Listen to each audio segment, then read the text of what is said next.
If you have a voicemail from your father, don't delete it, because one day you might spend the rest of your life wishing you could hear his voice just one more time. I found my dad's apology 3 days after we buried him, and by then it was too late. My father wasn't a cruel man, he was just a quiet one. The kind of American dad who believed love meant paying the mortgage on time, fixing the car in the driveway, and never missing a single day of work, even with a fever. He didn't say, "I love you," he showed up, or at least, he tried to. Growing up in Ohio, our house was small but steady. Mum handled the warmth, Dad handled the world. He worked at the same manufacturing plant for 27 years. Steel-toed boots by the door, lunchbox on the counter. News playing every night at 6. Routine was his language. Silence was his comfort. And feelings? Those were things he didn't know how to hold. When I was 16, I told him I didn't want to work at the plant after graduation. "I want to study art," I said. He didn't yell. He just stared at me like I'd spoken a foreign language. "Art doesn't pay bills," he replied. That was the first crack between us. I left for Chicago at 18 with 2 suitcases and a scholarship to an art school he never visited. We didn't fight loudly. We just stopped understanding each other. Phone calls became shorter, holidays became tense, conversations became careful. He'd ask, "You making money yet?" I'd answer, "I'm working on it." What I really heard was, "You're not enough." What he probably meant was, "I'm scared for you." But neither of us knew how to translate. The last time we argued was Thanksgiving. Turkey sat untouched between us. Football played in the background. He said, "You could still come back. There's a supervisor opening at the plant." I laughed, not kindly. "I don't want your life, Dad." The words came out sharper than I intended. His face didn't change, but something behind his eyes did.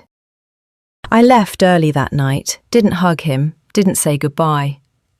3 months later, Mum called at 5:17 a.m.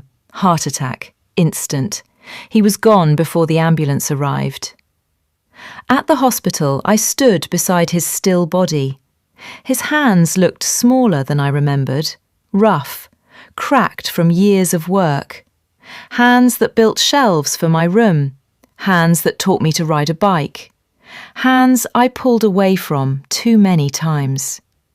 And suddenly, I couldn't remember the last kind thing I said to him.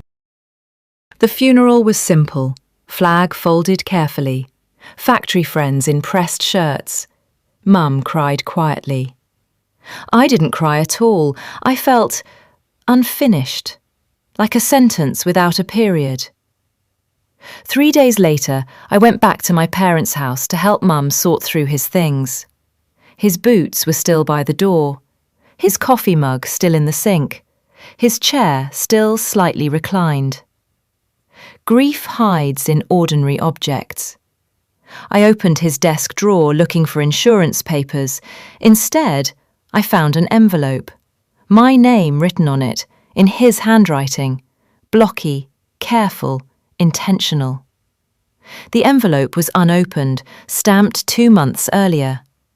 He had written it, but never mailed it. My hands shook as I unfolded the letter. It wasn't long. That's what breaks my heart the most. He wrote, "I don't know how to say this out loud. I'm proud of you. I just don't know your world, and that makes me feel left behind. When I push you, it's because I'm scared you'll struggle like I did.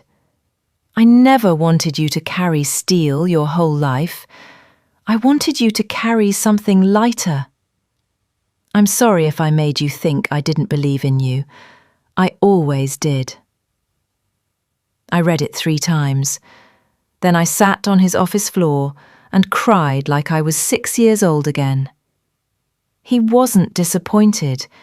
He was afraid. He wasn't controlling. He was insecure. He wasn't ashamed of me. He was proud, in the only way he knew how to be. And I never gave him the chance to say it. The worst part? At the bottom of the letter, he had written, "Maybe we can talk this Sunday." There was no Sunday. I replay our last conversation over and over. The laugh, the sharp tone, the sentence, "I don't want your life." I wish I had said, "Thank you for giving me one." Now, when I visit Mum, I sit in his chair. It still creaks the same way. Sometimes I imagine what that Sunday conversation would have sounded like. Maybe awkward, maybe quiet, but real. And that would have been enough. I framed the letter. It hangs in my studio in Chicago, right above my drafting table. Whenever I doubt myself, whenever I feel like quitting, I read the line, "I'm proud of you." It came too late for him to hear my response, but not too late to change me. If your father is still alive, call him. Even if it's uncomfortable, even if he doesn't say much, even if he doesn't understand your world. Because sometimes love sounds like silence. And sometimes apologies are written in letters that never get mailed. I found Dad's apology too late, but I carry it with me now. And maybe that's how forgiveness works, not in time, but in truth.